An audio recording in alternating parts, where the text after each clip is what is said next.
이 사과는 지금 잎이 탔죠. 예. 그 이 탄 원인은 이 나무가 그 원 안에 근본적으로 그 영향을 안 가지고 있어 그래요.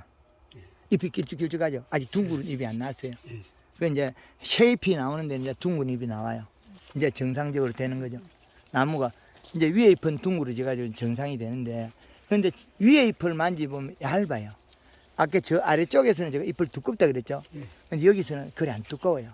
그래서 여기에서 보면 이 잎은 오물이 있을 뿐이지 아직까지 엠보싱이 안 나왔기 때문에 비료를 줘도 하자가 없다. 하자가 없다는 거죠. 그래 여기에서 보면 엠보싱이 나온 것처럼 보이지만은 여기에서 이 심줄이 노랗게 잘 들어가 있어요. 아주 성장이 빨리 할 거예요. 그리고 심줄만 굵을 뿐이지 이게 엠보싱이 진짜 엠보싱 아니에요 이게. 그래서 지금 오늘 6월 21일 비료를 줘라고 결정하는 거죠. 이상하죠? 지금 시기에 이렇게 잎이 두텁고 좋은데 비료를 주라는 말이 안 나오겠죠. 예, 괜찮아요. 뭐 한두 개 터지면 어때? 사과 커야 빨리 크는데. 요 끝을 만져보세요 여기. 상당히 얇죠? 네. 아까 저 아래쪽에서는 저런데 아래잎 만져보면 다 두껍다 그랬죠? 여기서는 뭐래? 얇다 그래 버리잖아요. 그리고 이 잎을 이렇게 자르고 있으면 엉뚱한 짓을 해요. 영양이 다른 데로 가요. 그래서 해초리를 만들어요. 해초리를 안 만들고 이거 잘라버리면 이제 그 사과가 이상한 행동을 해요. 잎의 이 끝에 멈춘 자리에서 있는 데서 돋아 놔버리고 과실은 비료를 못 주고 그렇게 돼요. 왜 비료를 줘야 되냐면 이 나무가 안에 있는 잎들이 지금 떨어져요. 이렇게. 이건 병이 아니고 영양 부족이에요. 영양 불균형. 그 대신 이게 보면 전에는 이게 완전히 얇아가 떨어졌는데 이제는 두껍게 떨어져요. 이 말은 이 나무가 가리 성분을 많이 가지고 빨리 성장하고 있어요. 과실이 아주 빠르게. 이 잎도 지금 떨어진 거잖아요. 이 잎도. 그래 잎이 떨어지고 두꺼워요. 상당히. 이거 만져보세요. 엄청 두꺼울 거예요. 네. 두껍죠. 상당히 두껍죠. 그래서 두꺼운 게 뚝 떨어져 버린 거예요. 그러면 이 토양이 잘못된 거예요. 이때까지. 근데 우리가 지금 이 시를 측정했을 때 수분 31.5%에 1.4%에 이 시가 1.15 돼 있잖아요. 온도 28도 6분. 그러면 그 모든 환경이 다 좋다고 봤을 때 지금 현재 이 시 값이 얼마대가 좋으냐? 약 2점대가 좋아요. 그럼 여기는 많이 안 더운 데니까 약 2점대가 유지돼야 된다. 그런데 그게 안 된다는 거죠. 그래서 요런 잎들이 보면 사실 요렇게 약간 오물이 있죠. 네. 오물이 있죠. 살이 찌면 폐진다 그랬죠, 제가. 네.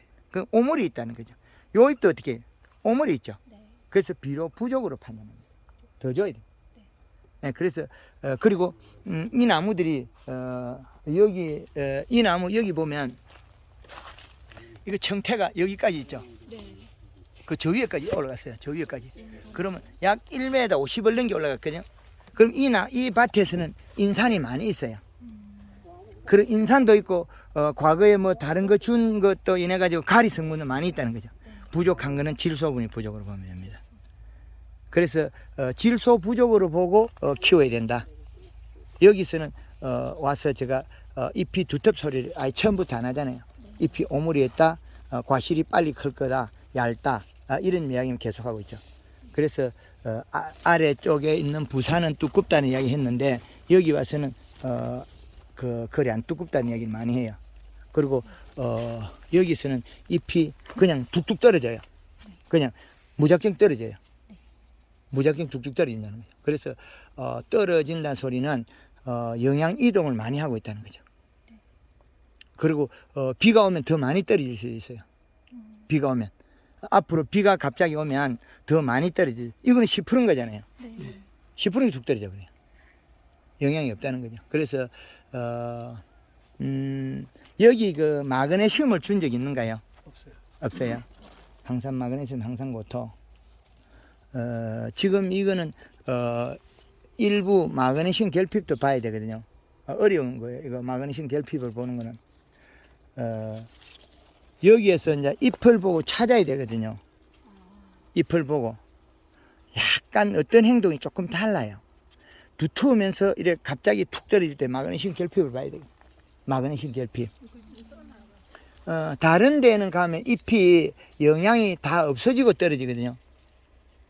그리고 이게 또 영양이 없어지지 않고 마그네슘 결핍 아니고도 떨어지는 경우가 있어요. 그거는 뭐냐면 어릴 때 만들 때는 영양을 크게 간이 줘서 만들었으나 이게 영양이 균형이 깨져 버리면 마그네슘 결핍이 아니고 영양 부족으로도 이렇게 떨어져요. 똑같은 현상이에요. 두 개가 표현하기 어려워요.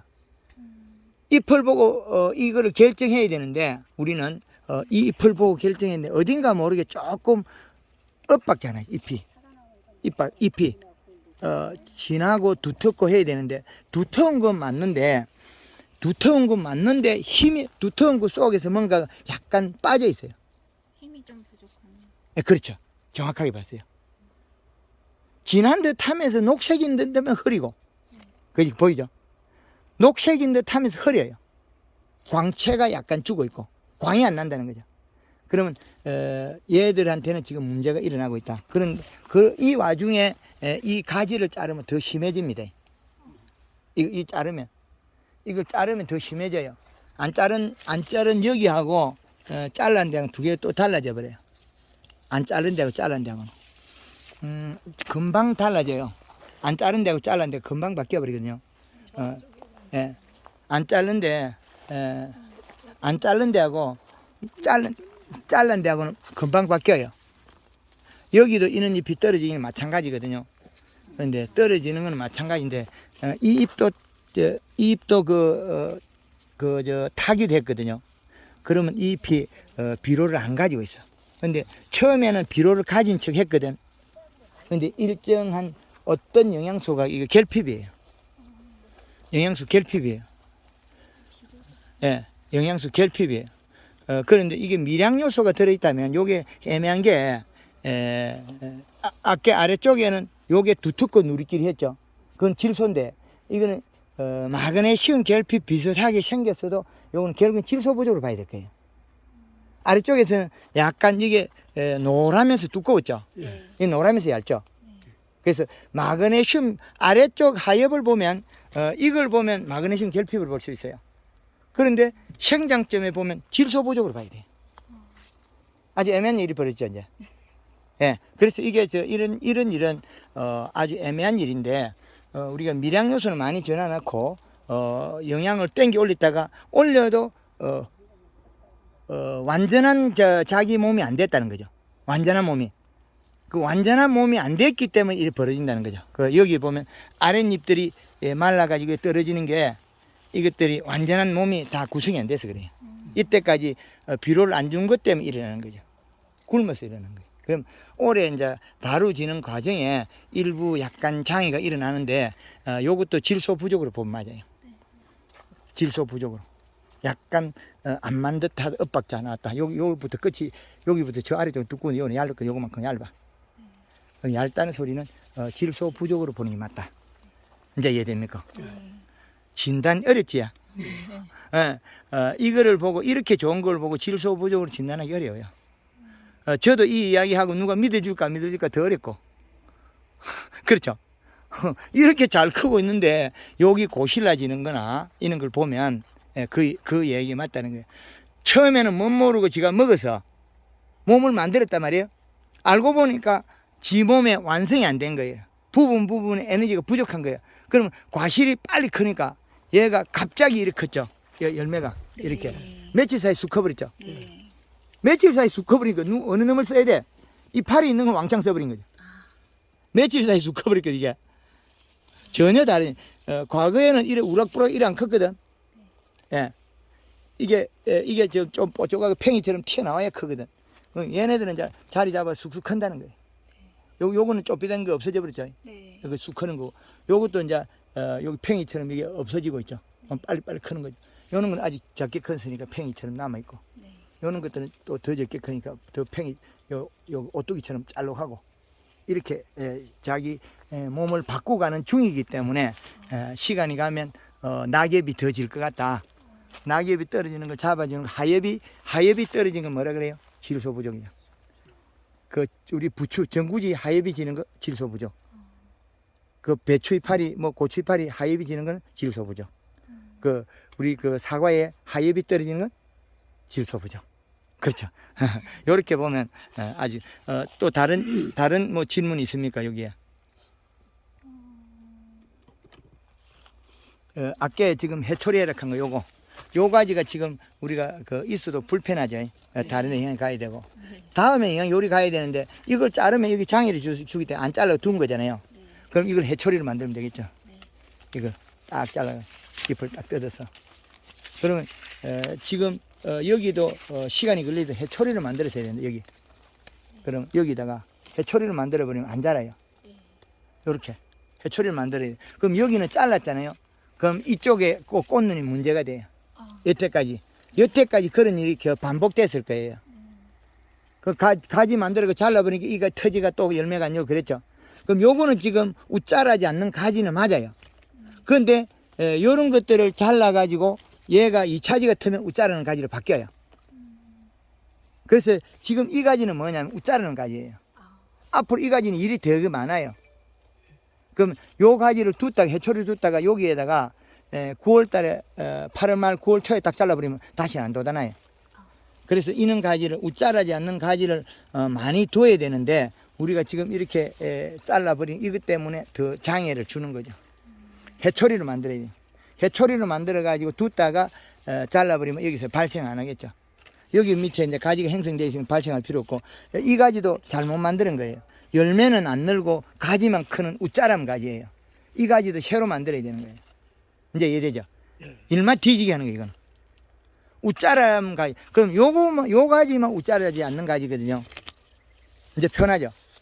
근데 요 가지에 보면 사과가 1개, 2개, 3개, 이거 3개, 4개, 5, 6개 달렸거든요.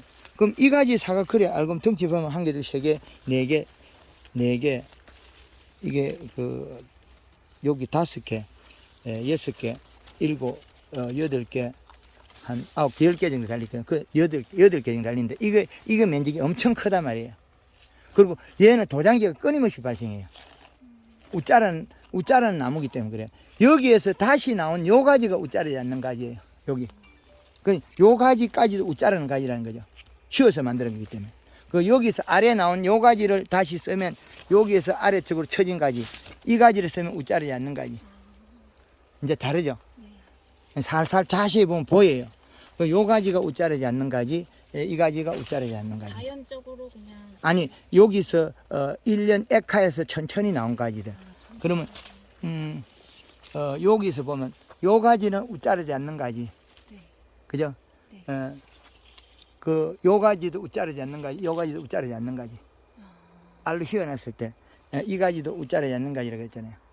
요것도 우짜라지 않는 가지. 그럼 요 가지는 어떻게? 우짜라는 가지죠. 네. 도장지 푹 솟아나잖아요. 네. 그래서 다르지. 그 우짜라지 않는 가지로 배열해 놓으면 나무가 일이 적어져요. 자꾸 뭔가 매달고 있으면 저건 일을 뒤지게 고생해야 돼. 그럼 우짜라는 가지를 자꾸 만들어서 일을 배로 만드는 거죠. 일을 적게 하려면 저걸 안 만들어야 돼. 앞으로는. 그럼 나중에는 일이 없어요.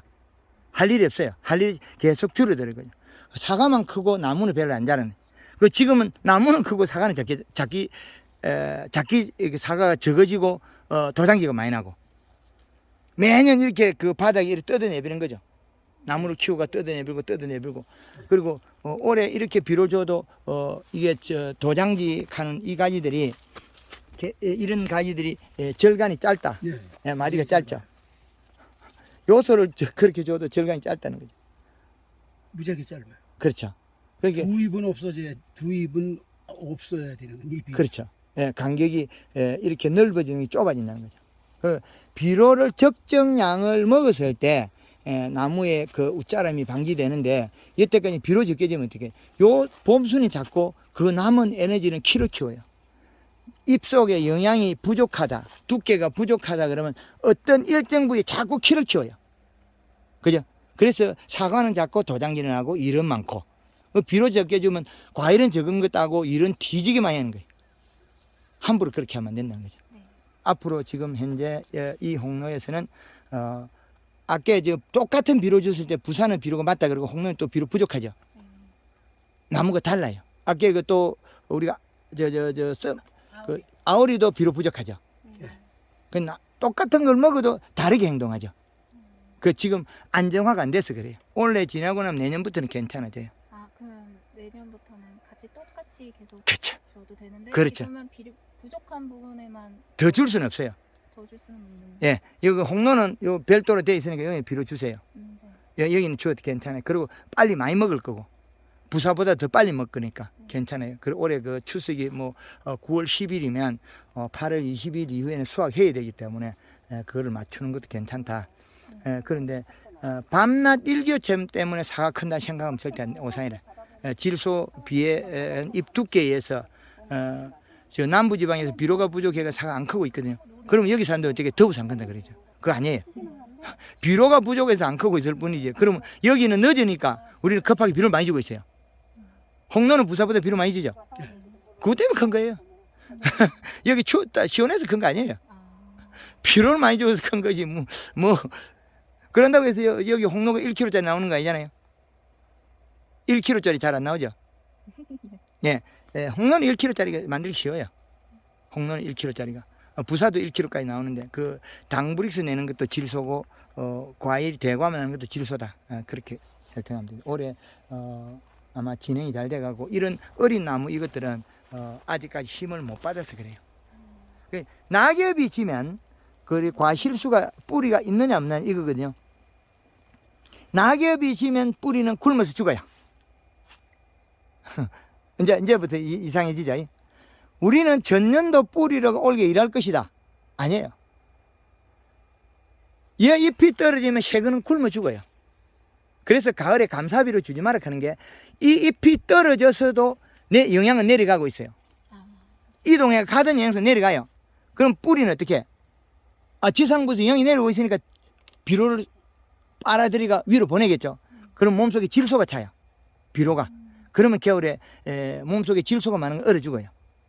그래서 단풍을 들여라. 그래서 그전에는 비료 이식값이 있는 게 많은데 단풍 들일 때 갑자기 비료 주고 나면 그 비료가 잎이 떨어지고 나서도 비료를 계속 먹기 때문에 주지 마라 그러는 거예요. 그래서 낙엽이 지고 나면 색은 올해 그 일하던 작은 뿌리들은 굶어서 죽는다. 그리고 봄에는 이 잎을 살을 찧어서 만들었다.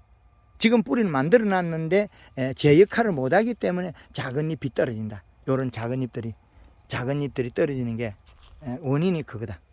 근데 왜 갑자기 일을 잘 시키니까 기분 좋아가 해가 두껍거든. 두꺼웠는데 사과가 또 갑자기 크니까 안 맞다. 불균형이 됐다. 그게 최적의 조건이 돼서 그래요. 최적의 조건. 이슬이 많이 오고 비가 한번 왔거나 그런 조건이 돼서 떨어졌다. 그럼 앞으로 이슬이 오거나 장마가 지면 더 많이 떨어져 버려요. 더 많이 떨어지면 또 어떻게 돼요? 도장기만 찍혀버리겠죠. 그래서 도장기를 자르지 말고 해초리를 만들어라. 그게 하면 정확하게 되겠습니다. 또 다른 우리 사장님 물어볼 게 있습니까? 질문할 게. 올해 요소가 이렇게 좋은 줄 몰랐죠? 예. 사과 과수농사 한 40년을 경험해 밑비료를 요소를 뭐 이렇게 몇백 포를 줘본 적 없죠? 처음이죠. 비료 많이 주면 큰일 나는 줄 알죠. 그렇죠. 예. 근데 요소 비료가 제일 좋아요. 비료 많이 주면 망한다고 다. 근데 황금알 농부에서 그 뒤에 말을 많이 안 하죠, 제가. 예. 거기서 여기에 이제 탄수화물이 여기 잎의 둥글게 만들어주고 햇볕 역할을 해주고 질소분을 소화시키게 해주고 그다음에 골드그린, 골드칼라와 가리가 조화를 이룬 거예요. 그래서 그 역할을 또 거기다가 부여시켜 놨습니다. 그래서 좋아진다. 그렇게 보면 되겠고 여기 잎이 쪼봇하다는 소리는 우리가 이시 측정된 쪽에서 질소분이 아닌 게 그래요. 지금 여기서 잎을 만지면 좀 딱딱해요. 똑같이 먹은 거거든요. 저 아래쪽에 있는 부산은 부드럽고 지금 여기는 딱딱해요. 그럼 그 몸이 비료 먹는 만큼 이게 뿌리에서 오는 양이 부족해서 그렇다. 이렇게 그렇게 봅니다. 자두도 이 사과하고 비슷한 거예요? 똑같습니다. 똑같아? 예. 자두도 똑같습니다. 자두 다르고 복숭아 다른 건 아니고 복숭아는 조금은 달라요. 왜 그러냐면 복숭아는 어릴 때 적게 먹어야 되니까. 성목일 때. 유목일 때 키울 때는 이 사과는 똑같이 하면 되고 2.0에서 1.5에서 뭐 이렇게 잡으면 되고 근데 성목이 됐을 때 0.5에서 약 1.5 이하, 1.3까지 맞추면 돼요. 아, 수확할 때. 그렇죠. 자두에 이렇게 막 이렇게 진이 나오는 거는 지금 진이 나오는 거는 그 겨울에 탈수 때문에 그래요. 그렇게 겨울에 단풍 들이기, 유막 코팅 이런 걸 하면 없어져요. 그 저기 저 체리 같은 게 얼어주고 이제 그 물이 부족해서 죽은 거. 그렇죠. 그 가을에 껍질이 홀랑 까진 거는 이제 동파. 예, 그런 부분 또 별개입니다. 예, 앞으로도 우리 여기 우리 강원도 양구 쪽에도 기술이 많이 보급될 수 있도록 저 황금알롱법 대표 꼭 돕도록 하겠습니다. 예, 감사합니다. 고맙습니다. 예. 그거